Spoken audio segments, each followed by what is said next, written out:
La manipulación, la mentira patológica y el uso de disfraces o engaños para ganarse la confianza de sus víctimas también apuntan hacia este tipo de trastorno.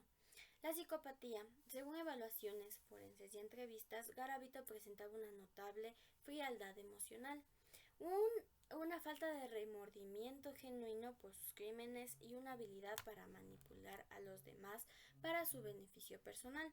Su perfil sugiere un alto nivel de psicopatía con una capacidad para planificar y ejecutar sus crímenes de manera metódica. Desarrollo de fantasías violentas. Desde temprana edad, Garavito habría comenzado a desarrollar fantasías sexuales violentas que involucraban el abuso y tortura de niños, un elemento común en psicópatas y asesinos en serie que eventualmente llegan a actuar en base a estas fantasías. Estas fantasías eran cada vez más sádicas y detalladas, lo que explica la escalada de violencia en sus crímenes. La impulsividad y descontrol. Aunque sus crímenes eran meticulosamente planeados, Garavito también mostraba episodios de impulsividad, exacerbados por el consumo de alcohol. Su dependencia del alcohol a menudo facilitaba su desinhibición y lo ayudaba a desconectar emocionalmente del dolor que infligía a sus víctimas.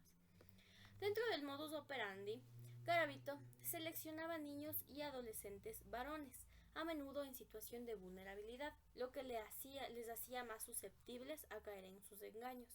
Estos niños eran a menudo pobres, huérfanos o vendedores ambulantes y en muchos casos estaban solos o sin supervisión.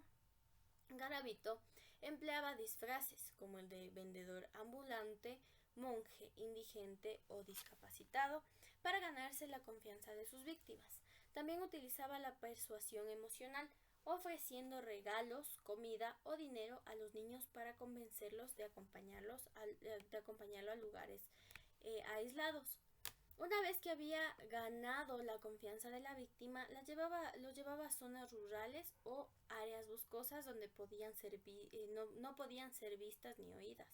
Estas áreas solían estar alejadas de centros urbanos, facilitando el aislamiento.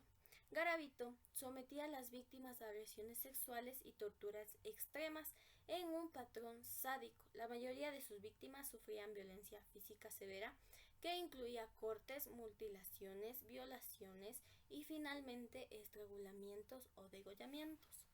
En algunos casos, Garavito mutilaba los cuerpos de sus víctimas, a veces como parte de su ritual sádico, lo que refleja una profunda depravación sexual y un disfrute en la tortura prolongada.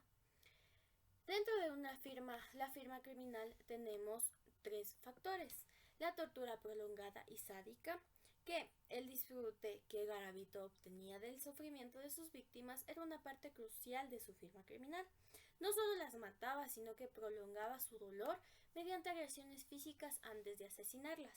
Esa tortura era un componente central en su motivación criminal. Dentro del segundo punto tenemos el control total de la situación. Garavito era un maestro del control desde el momento en que abordaba a su víctima hasta su asesinato.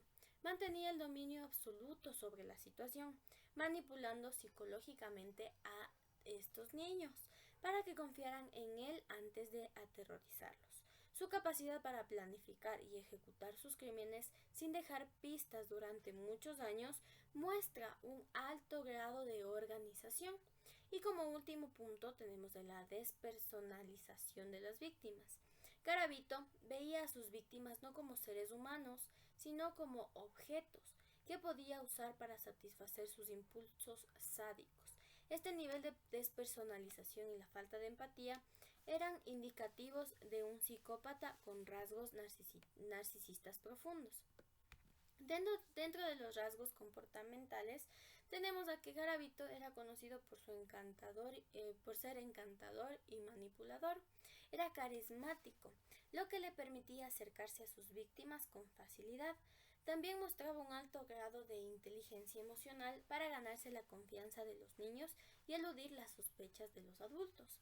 De igual manera, tenía una doble vida. A pesar de sus actos atroces, Garavito mantuvo una fachada de normalidad en su vida diaria. Era conocido por tener trabajos itinerantes y por mudarse frecuentemente, lo que le permitía pasar desapercibido y evitar ser vinculado a sus crímenes por un largo tiempo. Y de igual manera tenemos el abuso del alcohol, que fue una constante en su vida y parece haber servido como un detonante para sus crímenes. De igual manera, el alcohol no solo le permitía desinhibirse, sino que también actuaba como un mecanismo para amortiguar cualquier remordimiento residual o estrés emocional que pudiera haber sentido tras cometer sus asesinatos. Dentro de la escalación criminal, tenemos al aumento de la violencia.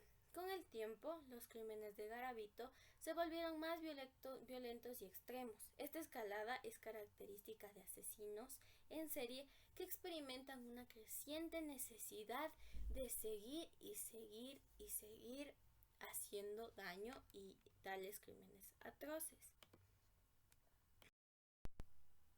Dentro el punto número 4, de definir cuál de las siguientes categorías diagnósticas aplica el caso analizado y justificar por qué, yo considero que Garavito entra en la parte de psicópata organizado, ya que era una persona que planeaba sus crímenes y era un depredador, ya que todos sus crímenes fueron de niños que estaban en estado de necesidad y no paraba, sino que tenía una escala de violencia. Siempre organizaba sus crímenes de manera tal que por muchos años no se podía obtener ninguna huella de Garavito. Y de igual manera, como manifiesto, era depredador, ya que solamente iba por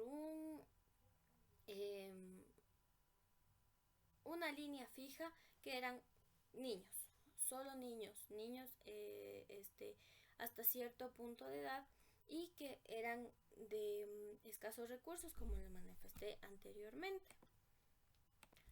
Y como último punto, del punto 5, de describir en el caso cuáles son las posibles estructuras cerebrales involucradas en el comportamiento criminal del asesino, que en este caso sería Garavito.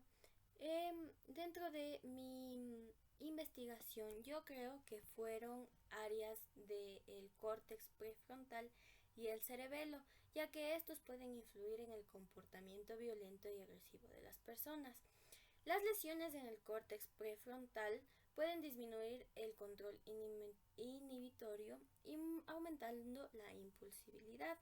Sin embargo, Garavito era una persona muy organizada y por tanto también pudo haber afectado al cerebelo, y no podemos descartar a que también afectó el área como la amígdala.